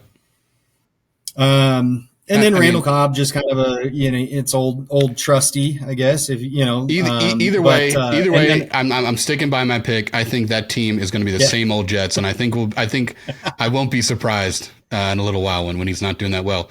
So that takes us away from Smoke and Fire. We're gonna get back here to the big screen. So I was thinking about doing injury Slev, but I feel like we might already have enough to not have to do injuries. I just want to, if it's okay with you, I was going to throw up my other league, and then real fast, you just pick who you think had the best draft just by looking at it real fast, and then we'll sign off after that. All right, so getting back to it, we're going to get to our last segment here, but before I do that, I just want to give a special shout out to our champions of last year. In this league, it was Hernandez, so a special shout out to him. Also, a special shout out to Peanut, who was the toilet bowl loser. So shout out to both of you guys. And in my other league, I want to give a special shout out to Kyle. Kyle was our winner in that league. I don't think anyone saw it coming besides Nugget. So good for him. And on the flip side of that, Nugget, you know where you stood last year. You were 100% the toilet bowl winner, but Nugget's looking to flip that around this year. So let me share this screen real fast so you can see our draft. And briefly, I just want to get your opinion. I know this is a lot at once, but I want to get your opinion. Keep in mind, this is a 12-team league. I don't believe you can see our keepers. So you'll just have to judge who was drafted without the keepers. But I want your opinion on who you think had the best draft and who you think had the worst draft. I'll go first. That'll give you some time to think. So I've already looked this over. And this may surprise a lot of people who I'm going to choose as the best pick. Excuse me. But for my best pick this year, it's going to go to Nugget. And that's a little obvious. He was the first pick, but Nugget had a great pick, a great draft, excuse me. Keep in mind, Nugget's keepers their keepers are at the top there. So his first 2 keepers were Jefferson and Nick Chubb. And obviously he started out well by taking Eckler first. I just talked about how I don't think Eckler's going to do that well. However, let's talk about the rest of his draft here and why I think this was the best draft. So Nugget kind of reached on Trevor Lawrence, in my opinion. Obviously, Herbert was out there. I mentioned to you, Herbert fell to me. But Nugget took Trevor Lawrence, and I don't hate it, actually. I think that's a stick his neck on the line. I think if he does this well, I'll look back on this and say it's a good pick. I think DJ Moore is a great pick. I think Isaiah Pacheco is a risky pick, but a good pick. I think Pat Freiermuth is probably the best of that middle tier tight ends that you could get. He's used a lot in that offense. I think he's going to do well. I think Zach Charbonnet is probably going to end up running back number 1 over there in Seattle by the end of the year. He's probably even going to be running back number 1 first week. think Michael Pittman is a risky pick, but not a bad pick if Anthony Richardson does what he's supposed to do over there. I think Quentin Johnston could end up being Keenan Allen by the end of the year if Keenan Allen doesn't do what he's supposed to do. Patriots, I think, is arguably the best defensive pick you could take. I know everyone's probably surprised because I hate the Patriots, but every year they have a top 10, top 8 defense, and I think it's going to be no difference this year. Nico Collins, the only wide receiver number 1 available at that point in the draft. Young Ho Koo, I think his team name currently is Koo and the Gang, so a great selection there. Musgraves, we talked about him before, but that's a great backup. I mean, he could turn into something really special. And then his last pick was Kenny Pickett, which he said before he picked him, he thinks he's going to do really well this year. That could end up being a great pick too. So I have Nugget as my best draft this year. I think it was pretty close, but I think he had the best draft. His keepers helped a lot. And my worst pick, my worst draft is obviously Matty Will over here at the second to last pick. Sorry, Matty Will. We're going to throw it out there. So Matty Will took the Dallas Cowboys with the 5th pick in the draft. I mean, that in itself makes you the worst draft. I mean, just look at how early he took the Dallas Cowboys. You had players like Addison on the board, Khalil Herbert, Mike Evans, Deontay Johnson, and he went with the Dallas Cowboys defense. Followed that up with Dalton Kincaid, which I was surprised by. If you look at my draft, I was waiting for a tight end. I ended up getting Higbee, but I thought Kincaid was going to slide a little bit farther. I think that's a little bit of a reach there. So I have Matty Will as my worst draft this year. And then I just want to give a special shout out to Mike. I think since this draft he has traded, but I just think it's hilarious that on his team he has Amon-Ra St. Brown, Jahmyr Gibbs, and David Montgomery. So he is set to start 2 Lions running backs and a wide receiver, which is wild. This would have been 4 years ago. That would have looked like it was insane. So those are my picks for the best pick, best draft, and the worst draft. Slev, do you have anything? I know this is a lot to take in, but do you have any picks just off your first look? Yeah, I mean, obviously I'm trying to quickly take a look at, who people's keepers are. Keepers and then are top 2 couple rows. that with the draft. Yeah. Couple that with the draft that they're going after. I mean, if I'm going based on like the keepers that I probably dislike the most is, oh man. Okay. So I think overall, when you pair the keepers and then the draft, I think the worst is going to go to, what's that name there? Ribs 96. Ribs. I fucking hate Ribs. Just he's a great guy, but he's my arch nemesis in this league. So I love that you picked that. Hey, Brando. Slevin says you suck. No, I mean, like we talked about it a little bit earlier in this, but Metcalf I think is a little bit overrated, especially when you have Lockett and then now you have Jackson Smith there. But then his number 1 overall pick is a guy that in the draft I was literally doing anything I could to stay away from in Najee Harris. Amari Cooper, I actually do like that pick. I think this year is the year that Deshaun Watson actually starts to kind of get back into a rhythm and playing the way that he can. He got Deshaun later too, so. Yes, and then you stack that. So that's where I was going. I mean, I like that. And I like the Darren Waller, but then Jerry Jeudy already injured. I am not a big believer in anything that Denver is doing right now until they show it. And I actually like Sutton. Why am I? Huh? Sutton, Cortland Sutton? Sean Payton. Oh, yeah. No, sorry, Sean Payton. But there's just a lot going on over there that you didn't hear this kind of noise out of the Saints. You're right. Sean Payton was like typically pretty quiet, and he's being real public about a lot of stuff. I just don't know that I believe in anything over there. But again, you know, Jeudy already injured, has dealt with injuries in the past. I just don't see too many like all out studs on that entire roster. I hear you.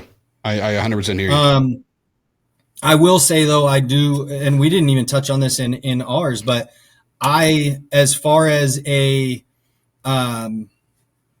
backup running back goes, I think Jarrett McKinnon is probably one of the best in the league to pick up. Yeah, he could end up being so I do like that number one. Yeah.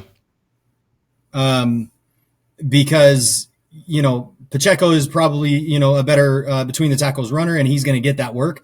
But if you look at the end of last season, I picked up McKinnon at the end of last season, and he was balling. So he was a go-to there. So I don't really love that one. As far as one that I really, really like, when you're coupling it with your keepers. Mm-hmm. Also important. Keepers are also very important. That's the reason why you had the best draft, I would argue. Yeah, right. Like I just, when you're coupling a draft with the keepers, that's, Right. you gotta draft based on what you have. Right.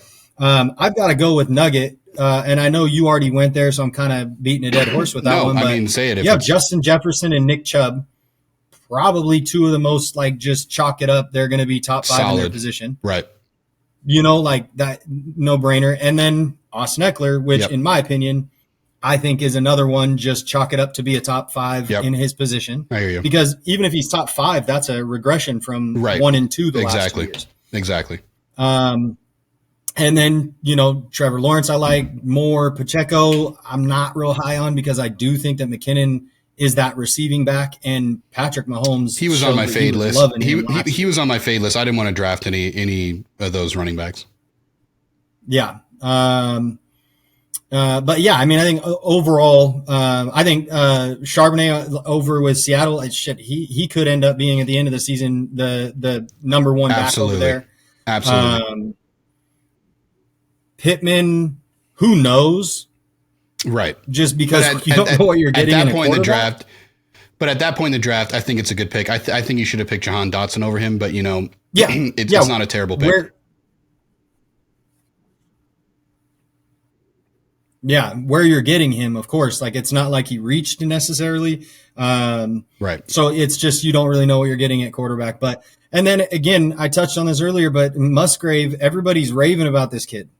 Yep. At tight end, and he gets him damn near last pick in the draft. Yep. It's a great pick. I mean, I probably should have looked for him, honestly. Just a value pick there. So yeah, I think that's number 1 for me. But as far as my least favorite, just overall makeup of a team, Najee Harris coupled with DK, Jerry Jeudy. Yep. Don't love it. Well, Nugget, you got a lot to live up to. He's going from worst to first this year. We'll see if that happens. Ribs, I believe, made the playoffs last year. He is a strong favorite for the toilet bowl this year. Ribs, you hear that? I hate you. Giants suck. Anyways, Slevin, thank you so much for joining me. I appreciate it. We'll probably be back on here 2 weeks from now. I'm going to do one with him, then one with us. We'll see if someone else wants to jump in. But if not, this is going to be a Austin and Slevin show. So I genuinely appreciate you being here. Before we head out here, do you have any final words this year? Well, I mean, to our league, I will say that you better watch your ass because I'm coming, baby. It's the return. It's the return of the true champ in this league, and I'm coming. Okay, so okay. Now I've been quiet. I try not to talk about my team, but I genuinely think in our league I have a chance this year. So I didn't talk about it much. We'll wait until 2 weeks from now. We will see how I'm doing, but I have a feeling I might be in it this year as well. Surprise that 2 people doing the podcast think that they're going to be in the championship there. But yeah. Hey, I mean, look, as far as the draft goes, I'll just be honest. Like if you're looking at my keepers, I kind of had a leg up from the jump, right? But then, landing next to Peanut really helped me on those turnarounds from 10 to 9. I know it. So I loved it. I think, as far as the draft goes, I couldn't have done much better up until I got a little flustered when I was sabotaged by the man that I helped keep his keepers. Well, we'll see. We will keep a little Zay Flowers watch going on all these to see if he's doing any better than some other players. But with that being said, we're going to sign out here. This has been the Skuchdown Report. You bitches stay cool.